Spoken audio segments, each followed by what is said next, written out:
फर्जी ड्रामा। सुनंदरी, अरे तुम्हारा कमाल का ज्वेल। सूर्या, जल्दी से 5 लाख में बेच दो, मुझे काम है, चलना है। सुनंदरी ने यह कहते हुए अपने मुंह से निकली लार को पास रखी, फूलदान में थूक दिया, फिर मुंह से निकली लार को उसने पास वाले सोफे पर फैला दिया। ये देख वनीता का चेहरा सिकुड़ गया। वनीता गुस्से में, तुम ऐसा क्यों कर रहे हो? ये कितना घिनौना है, जल्दी से अपने ज्वेल को बुलाओ वरना। सुनंदरी, मैं इस घर में जो कुछ भी है सब नष्ट कर दूंगी। सुनंदरी अपने घर की तरह ही गुस्से में पूरे घर का हाल जानने के लिए इधर उधर झांकती रही और हर चीज को ताना मारती रही।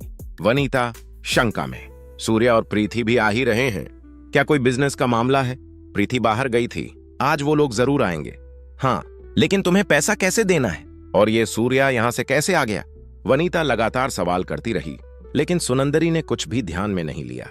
वह सोफे पर लेट गई और अपने कान में मयूर पंख डालकर आराम करने लगी। सुनंदरी आदेश देती हुई, ठीक है, अब आराम से बैठो। इडली भी अच्छी बनी है, साथ में कार की चटनी भी रख दी है, ले आओ। सुनंदरी की यह हुक्मदेही वनीता के गुस्से को और बढ़ा रही थी। वनीता चिल्लाते हुए, अरे अब तुम दोनों बाहर जाने वाले हो या मुझे ही गले पकड़कर धक्का देकर बाहर निकालना पड़ेगा? प्रीति और सूर्या उसी वक्त घर में प्रवेश कर रहे थे। सुनंदरी सख्त लहजे में, ये रहा तुम्हारा दूल्हा, जल्दी से 5 लाख ले आओ, बिना कुछ कहे हम यहीं से निकलेंगे। सूर्या और प्रीति एक दूसरे की तरफ देखकर समझ नहीं पा रहे थे कि क्या हो रहा है। सूर्या सवाल करते हुए, क्या हुआ? मैं क्या करूं?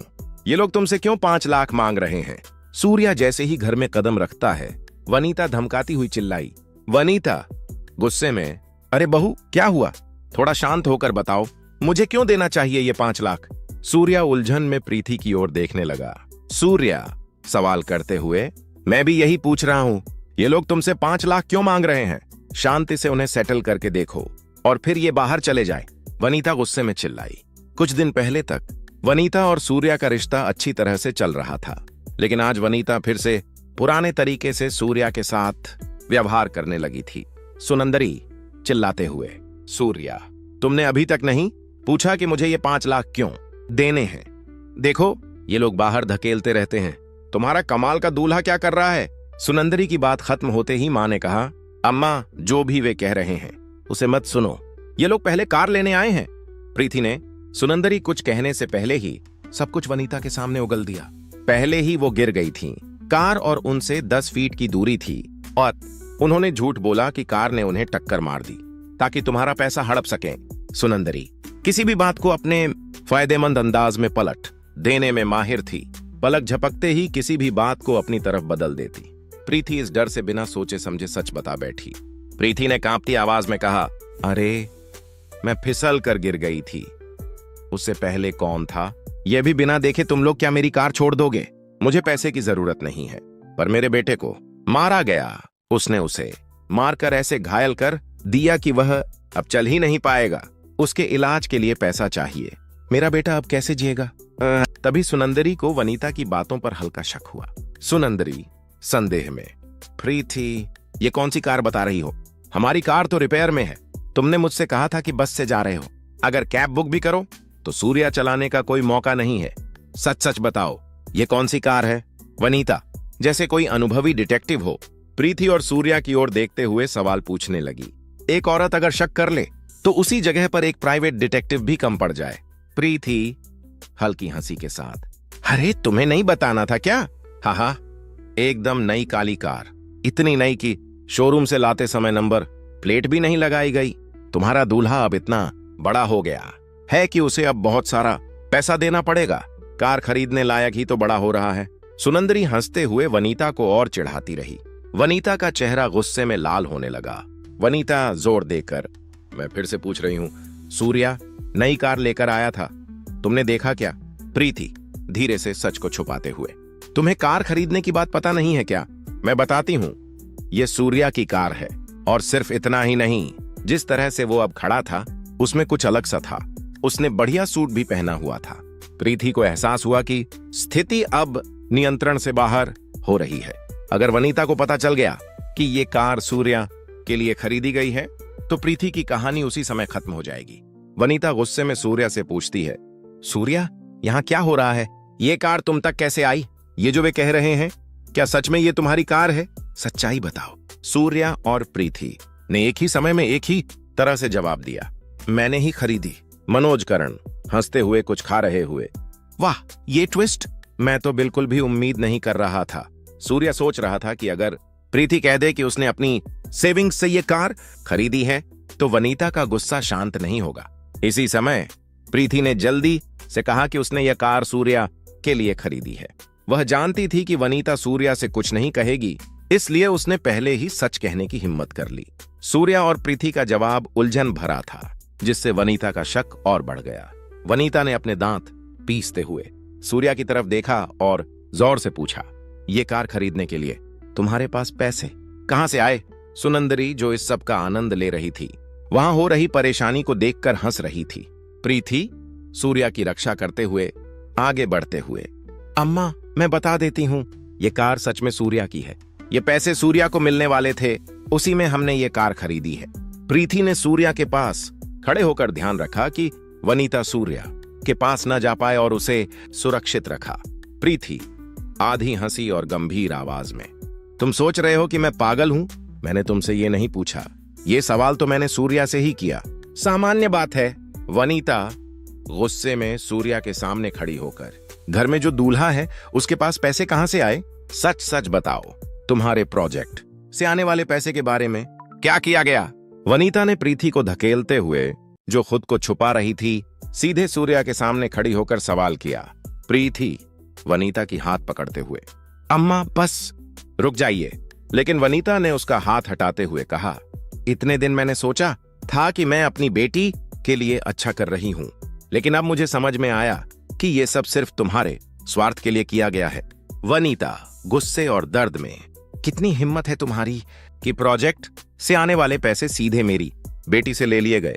पहले से ही मेरी बेटी के बारे में गलत बातें फैलाई गई थीं, और अब वनीता गुस्से में धीमी चाल से सूर्या की ओर बढ़ते हुए, ये पैसे और कहीं से लेकर कार खरीदी गई? उस मुथु दादू को यह कभी भी बर्दाश्त नहीं होगा। मेरी बेटी को भ्रमित कर तुम क्या क्या कर रही हो? सूर्या उसके पीछे एक कदम पीछे चल रहा था, चुपचाप कुछ कहे बिना। प्रीति गुस्से और बचाव के मिश्रित भाव में, अम्मा बस रुक जाइए। सूर्या किसी को धोखा नहीं दे रहा। मैंने ये पैसे अपनी सेविंग्स से ही लिए हैं, इतना ही काफी है। प्रीति की यह बात वनीता के गुस्से को और भड़काने के लिए काफी थी।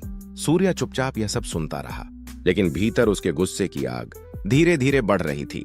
नीता ने एक पल अपनी आंखें बंद करके खुद को शांत किया और फिर सूर्या की ओर कड़ा चेहरा करते हुए कहा, देखो, चाहे तुम मेरे घर में आराम से सो या यहाँ जो चाहो खाओ, लेकिन अगर किसी और मौके पर मेरी बेटी को भ्रमित करके ऐसा कोई काम किया तो देखना मैं इस घर को छोड़ दूंगी।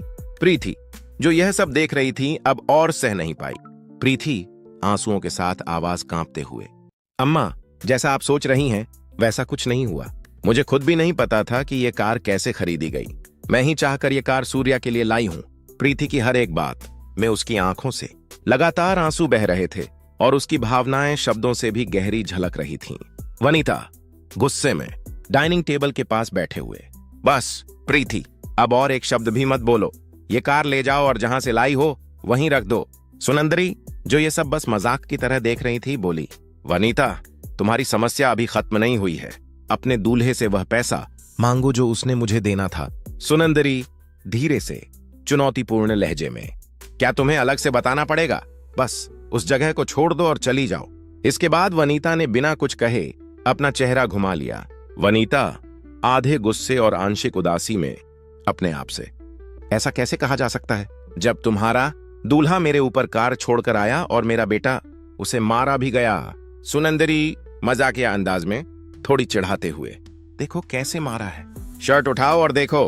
अगले ही पल सुनंदरी ने अपनी शर्ट उठाई और मनोकरण को दिखाया कि शरीर पर लगे जख्म कैसे हैं। कुछ जख्म ऐसे थे जैसे किसी ने जानबूझकर उन्हें लगाया हो।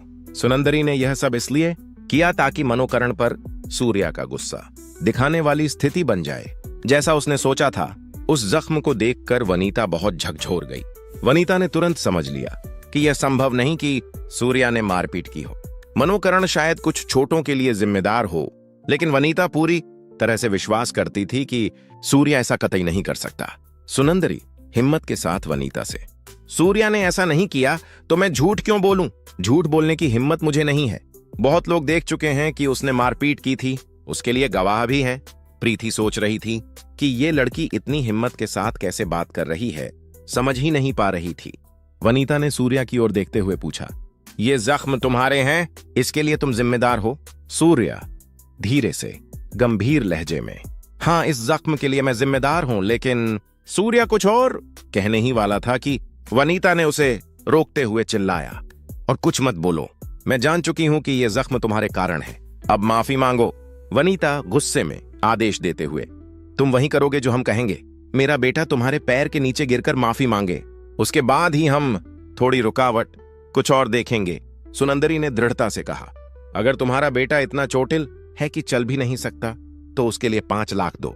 सुनंदरी धीरे से विकल्प देते हुए, अगर दे नहीं सकते तो कोई बात नहीं, मैं सीधे तुम्हारे भाई से जाकर पैसे ले लूंगी।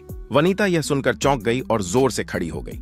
उसने सोचा कि अपनी बेटी से सीधे सुनने के लिए वह अपने भाई को मिलने नहीं दे सकती, इसलिए उसके पास और कोई विकल्प नहीं बचा और उसने सूर्या से कहा कि मनोकरण के पैर में गिरकर माफी मांगे।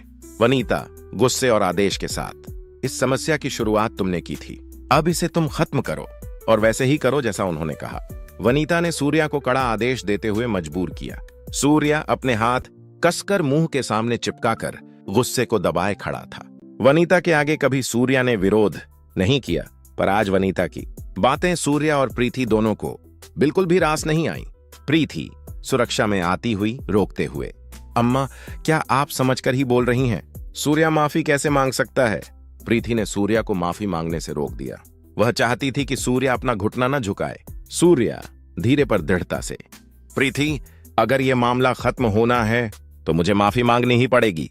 वनीता ने कड़ा रुख अपनाया, अगर तुम माफी नहीं मांग सकते तो बेहतर है कि तुम इस घर को छोड़ दो। कहने को तो सब कुछ शांत दिख रहा था, पर हवा में घमाघमी और अनसुलझी तकरार की आग अब भी जल रही थी।